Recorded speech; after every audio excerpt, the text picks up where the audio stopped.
I'm really focused here on supply chains, and I'm really about what is modern slavery in supply chains.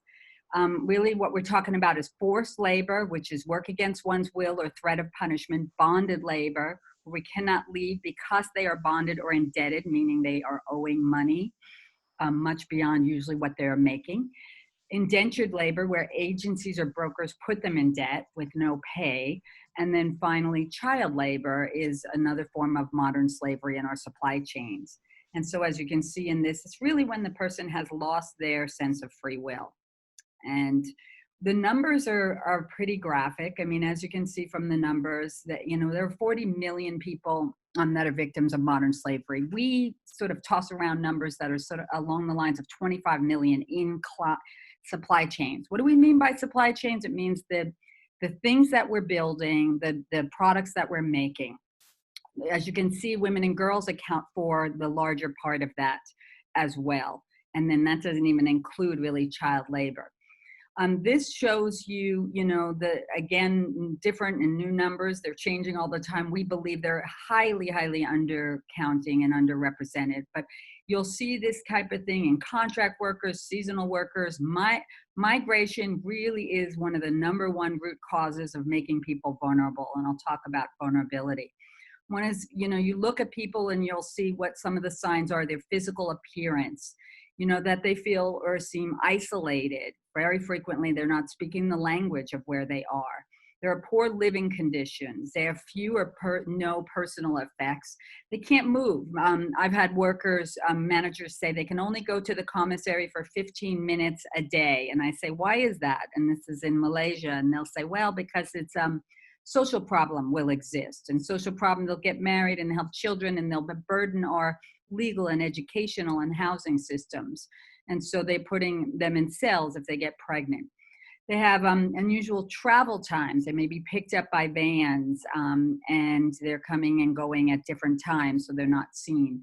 And they're really very scared and reluctant to seek help, and largely because they're often told that their families will be hurt.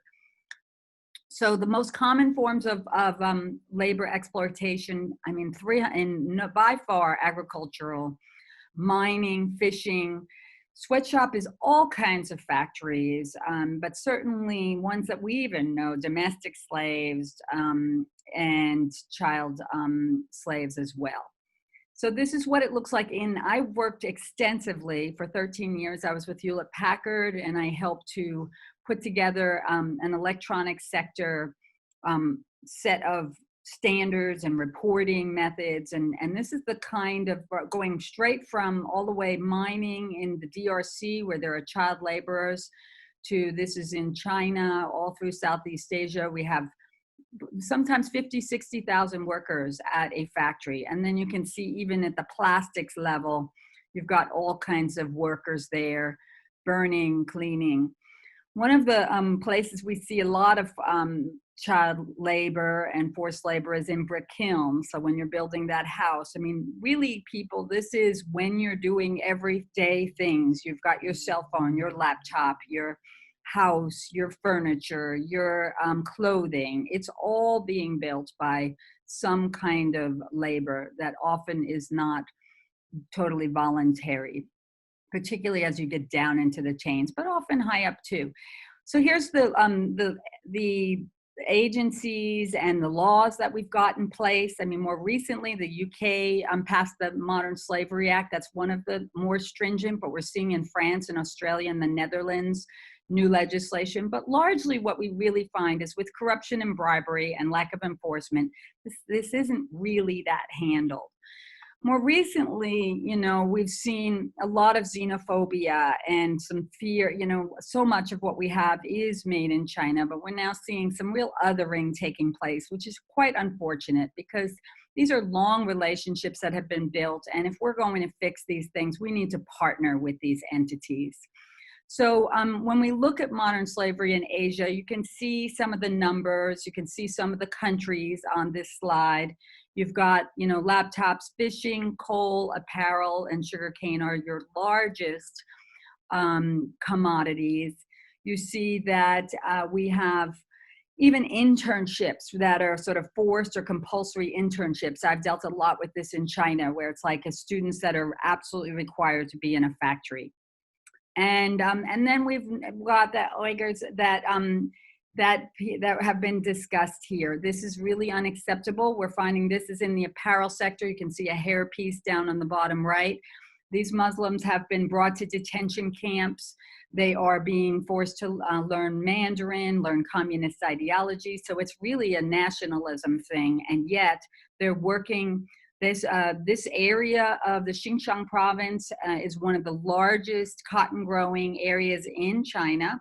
And so no doubt that that's where a good portion of the apparel is coming from. These are some of the companies that are having to address it and deal with it.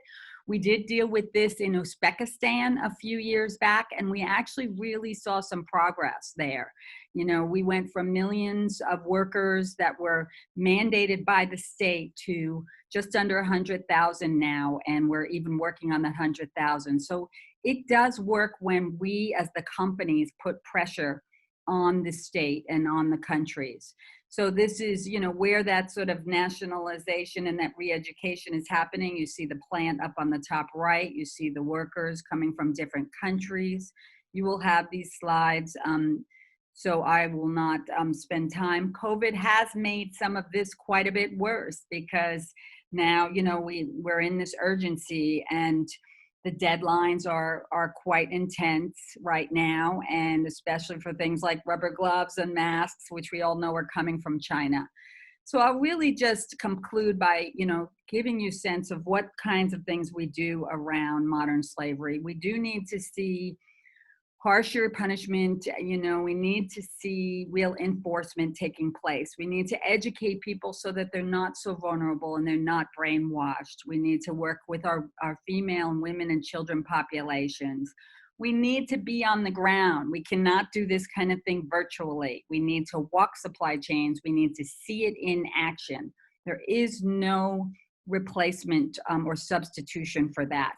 And, you know, we have lots of principles and structures and processes in place. And these are some of them. And I spend a lot of time with this at my courses. I teach sustainable supply chain at UCLA and at Harvard.